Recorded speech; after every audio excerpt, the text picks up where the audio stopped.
Ezequias entendia dentro do seu coração o perigo da idolatria. E nós precisamos fazer como ele, nós precisamos entender isso também. Quando nós falamos sobre idolatria, muitas vezes nós pensamos sobre pessoas se ajoelhando diante de imagens e esculturas.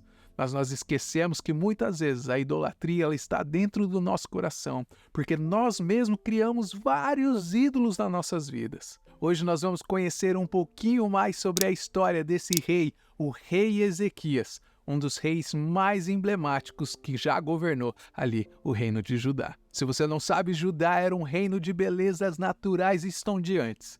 E ele ficava localizado no que a gente conhece hoje como sendo o sul de Israel. Então, nesse cenário, a liderança de Ezequias, ela surge como sendo um elemento crucial para que nós possamos entender não só o contexto político e religioso daquela época, mas também o impacto duradouro das ações do rei Ezequias na história judaica. Ezequias acaba assumindo um trono de um reino que era completamente ameaçado e vulnerável a outras nações que estavam ali tentando guerrear com eles. E se não fosse apenas isso, o reino que ele estava assumindo era um reino que estava atolado em práticas idólatras. O pai de Ezequias, o rei Acás, ele acabou levando o reino a um labirinto de apostasia. Ele acabou afastando seu povo dos caminhos das tradições. Ele acabou afastando seu povo do caminho de Deus. A Bíblia nos diz que o rei Acás, ele foi um rei tão idólatra que ele foi capaz de queimar os seus próprios filhos como uma oferta aos deuses estranhos. E o que mais me chama a atenção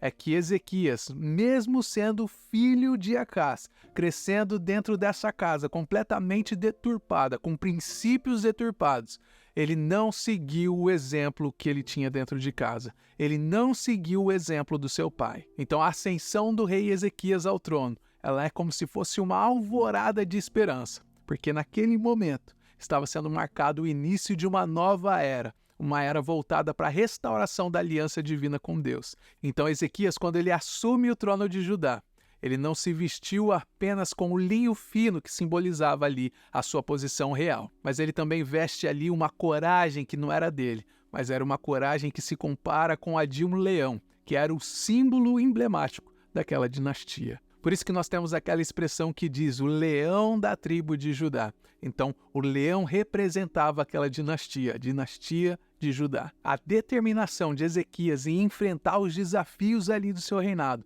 era tão visível que isso acabou influenciando profundamente o curso da história do seu povo. Ezequias, ele entendia o que era realmente importante.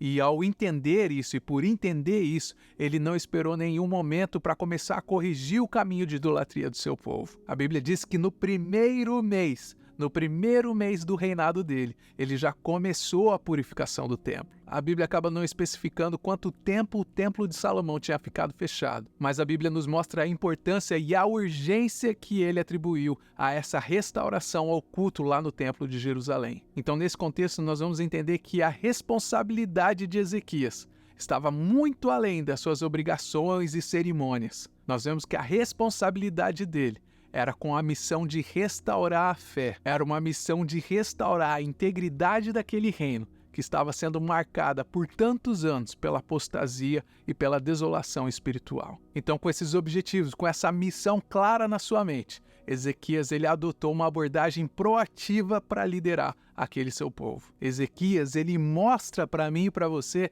como que se lidera pelos seus próprios exemplos. Não é difícil da gente encontrar nos dias de hoje líderes que tentam liderar as pessoas pelas palavras. É aquele famoso ditado: faça tudo aquilo que eu te digo para fazer, mas não faça aquilo que eu faço. Nós vemos aí em todos os lugares, nas mídias sociais, vários pastores super religiosos, que quando nós vamos olhar atentamente na vida deles, a gente vê que eles não aplicam nas suas próprias vidas aquilo que eles ensinam. Que nós possamos estar ajudando a preparar os nossos jovens, os nossos adolescentes, para que eles sejam obreiros de valor, para que eles sejam líderes, assim como o rei Ezequias. Porque Ezequias ele não apenas se limitou a reagir às ameaças externas. Em vez disso, ele buscou ativamente reformar e fortalecer Judá. Muitas vezes nós perdemos tanto tempo olhando para a igreja dos outros, para copiar o que está acontecendo na igreja dos outros, e esquecemos que o que nós mais precisamos é de uma reforma interna e um fortalecimento do nosso próprio povo. E o fortalecimento está onde? Está na palavra de Deus. Essas iniciativas do rei Ezequias em purificar o templo e restaurar as práticas religiosas, elas foram passos fundamentais nesse processo de reafirmar a aliança de Judá com Deus. E essas ações dele não apenas serviu para avivar novamente a espiritualidade daquele povo, mas elas também serviram para reforçar a coesão social e a identidade nacional daquele povo de Judá. Porque quando Ezequias via o templo fechado na era do reinado do seu pai, quando ele via aquele tanto de profanação que acontecia naquela nação, ele não via apenas o orgulho do seu povo subjugado, mas ele via também o pecado que aquele povo estava cometendo contra o seu próprio Deus. Então nós vemos que ele tomou atos contínuos. Ele iniciou uma reforma que buscava muito mais do que somente a purificação do templo sagrado. Ele queria e ele buscava pela cura da alma daquela nação. Mas meu irmão e minha irmã, a vida não é feita apenas de momentos fáceis de alegria e de restauração. Logo em seguida nós vemos a Assíria batendo na porta de Jerusalém. Mas Ezequias ele não se curvou ao medo. Ezequias ele já estava com o seu homework feito. Ele já estava com a sua lição de casa feita. Ele já tinha instruído ao povo a voltar a adorar a Deus de todo o coração. Então, ao invés de se dobrar ao medo, ele vai consultar a Deus. Mas é justamente nesse momento que acontece um episódio que ecoa a força da fé até os dias de hoje. A Bíblia diz que um anjo do Senhor desceu e dizimou o exército assírio. Naquele único dia, o anjo do Senhor acabou destruindo 185 mil soldados que estavam ali prontos para dizimar o reino de Judá. E esse registro você pode encontrar lá em 2 Reis, capítulo 19. E essa é a certeza que eu e você nós podemos ter. Quando as nossas vontades, quando os nossos desejos, quando a nossa vida está alinhada com a vontade de Deus, a Bíblia diz que os anjos do Senhor, eles se acampam ao nosso redor e ele nos livra. O futuro de Judá, ele era certo, mas a partir da oração do seu rei, a partir do coração de Ezequias, a história que já era certa acaba sendo mudada. E nós vamos ver isso em outro momento.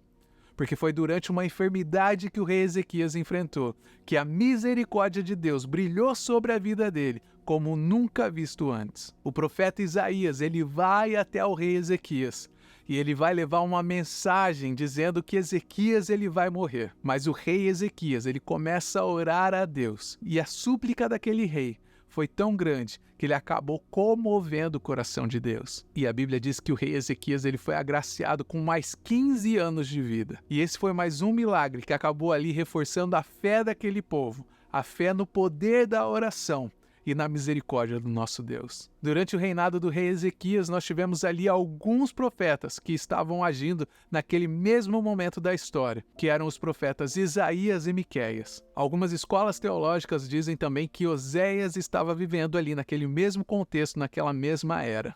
E a mensagem que eles traziam era falando sobre o julgamento e sobre a esperança e sobre a justiça que Deus traria sobre aquele povo. E o que nós sabemos sobre Ezequias?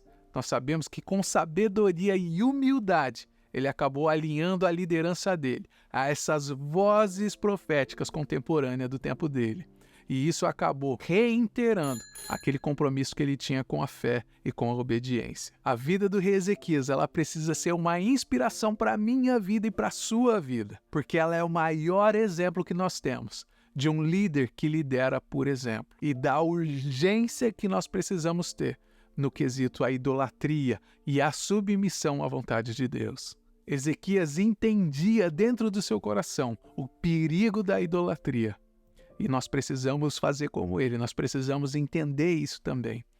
Quando nós falamos sobre idolatria, muitas vezes nós pensamos sobre pessoas se ajoelhando diante de imagens e esculturas. Mas nós esquecemos que muitas vezes a idolatria ela está dentro do nosso coração, porque nós mesmos criamos vários ídolos nas nossas vidas. Quantos ídolos nós temos dentro do nosso coração? Bandas, cantores, pregadores, tudo isso muitas vezes tem tomado o lugar de Deus na nossa vida. E é por isso que Ezequias ele se tornou um exemplo para mim e para você. A vida dele não é apenas uma crônica de eventos do passado, mas ela é um testemunho poderoso do impacto de um coração que se mantém firme e íntegro diante da presença de Deus. E se você quiser saber o que acontece depois do rei Ezequias, eu gostaria que você clicasse no vídeo que está aparecendo aqui na tela, onde nós vamos falar sobre o próximo rei, o rei Josias, que assumiu o trono de Judá com 8 anos de idade. Eu te vejo lá.